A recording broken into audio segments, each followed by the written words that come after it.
Let's continue with chapter number 7 from your economics book of grade 9, and the name of the chapter is Indian Economy Secondary Sector. And today we are going to start from measurements to overcome the adverse impacts. So far we have discussed different aspects of the impacts of industrial activities on environment and ecosystem. At present, most of the countries of the world emphasizes on sustainable development. So what is sustainable development? The present generation should emphasize on such production and consumption behavior that meets their needs of the present generation without compromising the ability of future generation and to meet their own need. So we are not going to use the products in such a way that it becomes extinct or our future generation is getting hampered. We are going to use the resources in such a way that it is fulfilling our need, and even our future generation is also not getting hampered. So as there is a lot of, you can say, development we can find, there is a large depletion of the non-renewable resources also. So we are finding that gradual expansion of the industrial activities and urbanization and have seriously affected the ability of the renewable resources as to renew themselves. So that has led to a large depletion of the non-renewable resources, and but our future generation also needs the resources for their living, right? So there is we need to now focus on the waste management. The way in which we manage our industrial waste has now become an important determinant and of sustainable development. Waste include market waste, hospital waste, kitchen and food waste, plastic, paper, metal, and glass, etc. So, hence, we all have to think about the waste, the product, the consumption we are doing, the way we are utilizing this, and we are just increasing pollution in this environment. So a well designed waste management system has become very necessary. So what is the importance of this waste management? It helps to check the environment pollution like water pollution, soil pollution, air pollution. It also helps in conserving the natural resources through the recycling of waste materials. It also helps in preventing the spread of infectious diseases through proper treatment of the hazardous waste.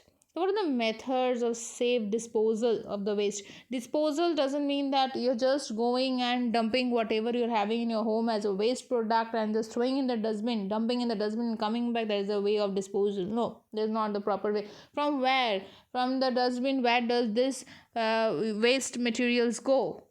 How is it recycled? Is it degradable? It is not non-degradable. What are the things that we are throwing in the dustbin? Everything cannot get thrown in the dustbin at the same time. So first is collection of the waste. Right? The waste product needs to get collected.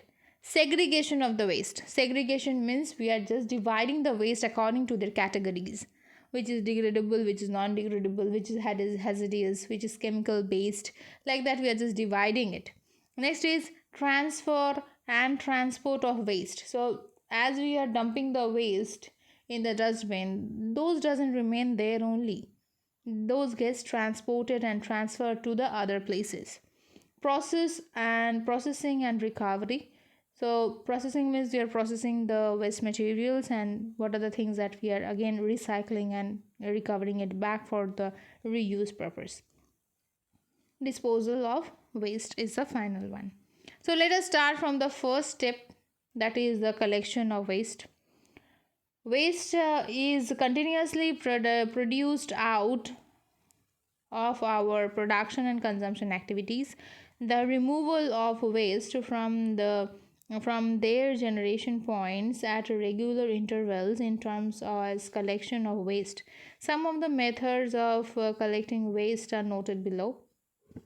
Number one is waste collection from specific locations.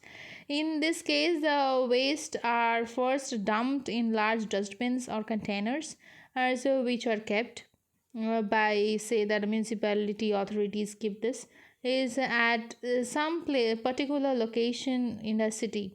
The sweepers often collect the waste from the marketplaces or buildings and dump the waste in those dustbins. Then some trucks come and collect these big containers. Next, we are having the block collection. In this case, the waste collection vehicles moves through a definite route at some particular time every day. When the workers on this vehicle will make sound and with their vessels as whistles, the people come out from the respective houses and hand over the waste materials to them. Door to door collection. In this case, waste collectors or sweepers knock on each door and collect the waste as from each household and dump the same to the nearby waste container. Curbside collection. Here the waste are left outside the premises of the container, and this is picked by the passing waste collection vehicle or collected by the sweeper. Segregation of the waste, as I told you, it is very important to divide the waste in according to their categories. First is the biodegradable waste and non-biodegradable waste. In fact, biodegradable waste is such as food, scraps, you can say vegetables, fruit peels, etc. Are biodegradable. This biodegradable waste can be turned into manures used for fertilization of the plants and the crops. On the other hand, the non-biodegradable waste such as glass, plastic, carry bags, etc. Cannot be recycled. Okay, and the third category we are having, that is the hazardous solid waste. Okay, so in the similar fashion, the hazardous solid waste such as hospital waste are some to be segregated from the non-hazardous waste. Next is transport.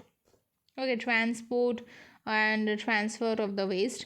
The method of transferring the waste from the primary collection location and transporting the same to the disposal site should also be managed carefully.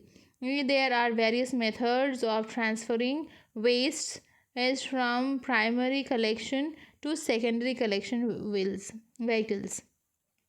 First is dumping of waste to vacant land. Vacant means empty, where there is no, you can say, no building is there. There's a empty land. Okay, in this method, we will find that the waste, particularly the solid waste, are dumped on the vacant land by the primary collectors, say by the sweepers. Then these waste are loaded into the container to the secondary collection vehicle. These loads can be done manually or with the help of a mechanical wheeled loader. Next, we are having direct transfer from the small container to the large containers. In this case, the waste are first transferred from the small containers to a large secondary container. When the secondary container becomes full, then it is lifted away by some arms roll rock trucks. So true, though this system is more hygienic, the beans or the containers suffer from danger or erosions. So next we are having, in the next video I shall explain you about the process of recovery of waste. Thank you.